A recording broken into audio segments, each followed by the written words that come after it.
katapangan at tirakan nilang iyong dasang nagmumulang katapangan. Partition of Estee, two sisters against each other via Zoom interview. In the interview are Julia Barreta, the illegitimate child of the deceased, and attorney Comshal. Papa P died intestate, survived by his legitimate daughter, Bea, and leaving 15 hectares of land. Shortly after the death of Papa P, Bea occupied the sandlot. Few weeks thereafter, Julia, the illegitimate daughter of Papa P, went to Bea claiming for her share in the inheritance. However, Bea denies the right of Julia to inherit and said the latter will not get anything. The problem of Julia here is that she wants to know whether or not there's a chance that she can get any inheritance from his father even if she is an illegitimate child, and how much she will get.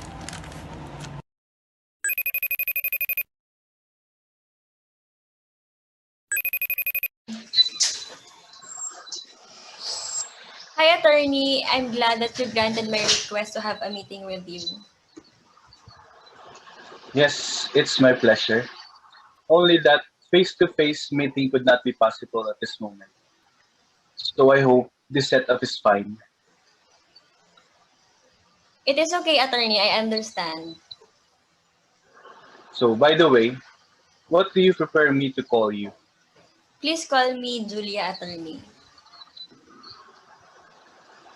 Okay, Miss Julia, would it be okay that our conversation be recorded so that we can go back to your statements whenever necessary? And don't you worry, Julia. I assure you that this is strictly confidential. Yes, attorney. No problem. Thank you. So, before we begin, I'd like you to relax and feel free to tell me everything that you wish to say because we cannot afford to miss facts, especially those which will help us in resolving your concern. Is it okay? Yes, attorney. So, what brings us here today? Attorney, my father, Papa P, died just few weeks ago. But it happened that I'm an illegitimate child. Back then, my mom was working as a helper in my father's family. After some time, they had an affair, and then I was born. But because of the status of my mom being a helper, my father's family did not accept the relationship. So they got separated until Papa P got married to someone else. Even after he had his own family, he still gives us financial support, and oftentimes we see each other. I was able to meet my half-sister when I was 10. But just recently, I learned that my father died because of COVID. He is a good father to me. I just couldn't. Sorry, attorney, I'm getting too emotional. It's okay, Miss Julia. I truly understand what you're going through. Thank you, attorney. This is just so hard for me. When I've learned that my father died, I immediately called my half-sister several times. I tried calling but to no avail. So I went to their house. When I got there, she just pushed me away, yelling at me. She said, "How dare you to come here? You slap soil! Why? You wanna get a share from the land that Papa had left? You thick face! I'll make sure that you will get nothing. Nothing. You face money? She is too much." So I answered her back. "Call me what you want, but I will pursue this in court." Then I left crying. How could she be so hard on me, attorney? I did not do anything wrong. What should I do now, attorney?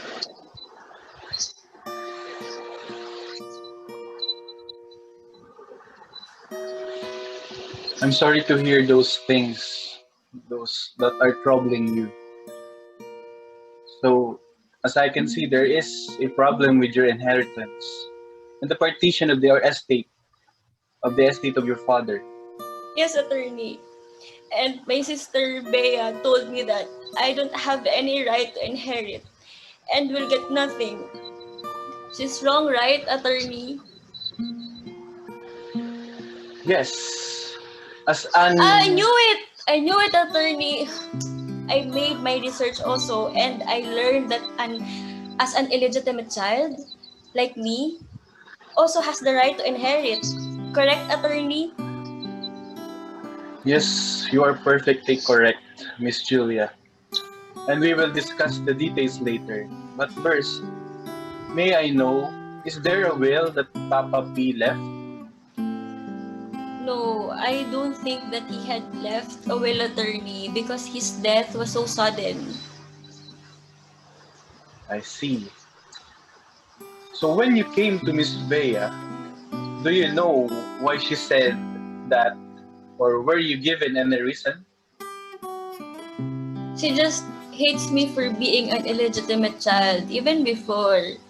So she wants me to get nothing from the land that our Papa P left to us.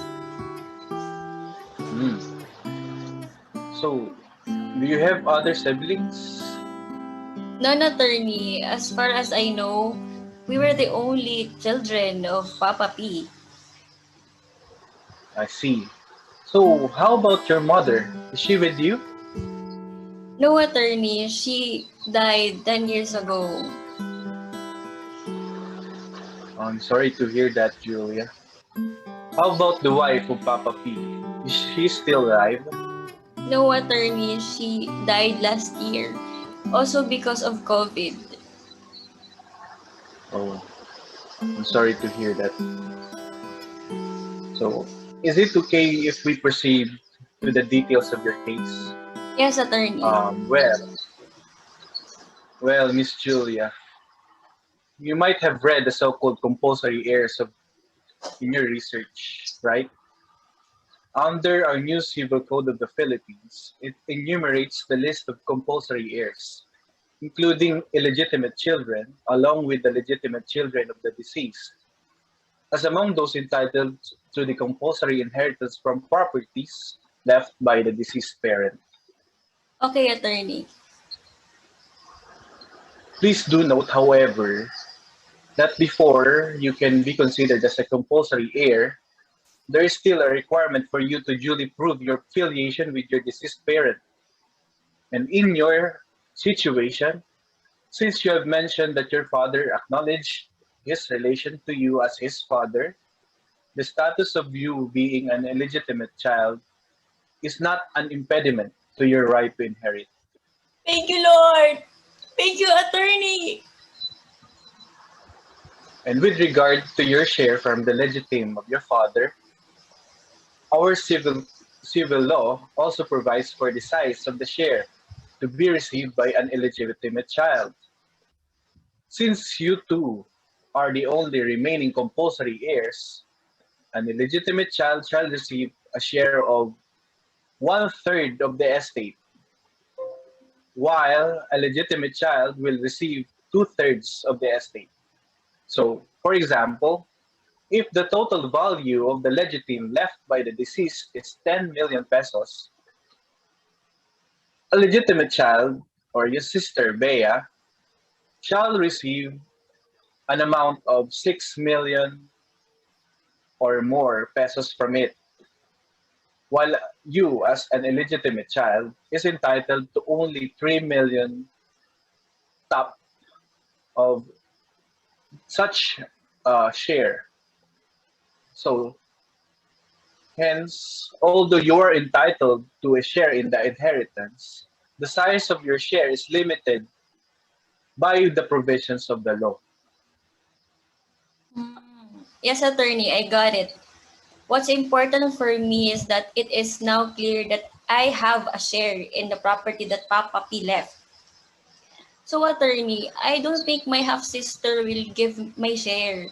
As I said to you, she hated me so much and even cursed me that I will get nothing. So, what shall I do to get my share? What will happen? So the first thing that we need to do is to determine whether there are other properties that Papa P left. If the only property left is the lot in question, we still need to determine where it is located, the approximate size and value of it, because it will determine as to which court we are going to file a complaint for partition.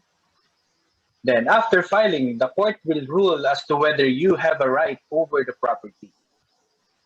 As to your case, as an illegitimate child and evidenced by your birth certificate and established relationship with your father, you are you are a rightful heir and you have the right thereto. Then the court will order the partition of the said real estate. Okay, attorney. But what if my sister Bea does not agree upon the partition? In that case, the court shall appoint not more than three competent and disinterested persons to make the partition, commanding them to set off the property between the two of you in proportion to your respective shares. Mhm. I see, attorney. How long will this take, attorney? Mm. Most likely, it will take us about a couple of years, I think. Okay, attorney. How about the fees? Ah, so we must confirm first with a written contract regarding your engagement with our law firm, confirming the matters that we have discussed, excuse, providing for the fees, the terms of payment, and other matters related thereto. So is it okay that I will be sending these documents to your email? Sir, attorney. Okay. Is there anything that you still want to ask, clarify, or take out, Miss Julia? No more, attorney. Thank you. Okay, Miss Julia. Before I forget, my contact details are provided in the engagement letter. Don't hesitate to contact me if there's anything that you want to ask. Also, can I ask for your contact number so that I can easily reach you if there are other matters I would like to clarify? Yes, attorney. Here's my number. 0917-321-6314. Okay, I got it. Right, attorney? So, are we okay for now? Yes, attorney. Thank you very much. Okay, you're welcome, Miss Julia. Have a nice day.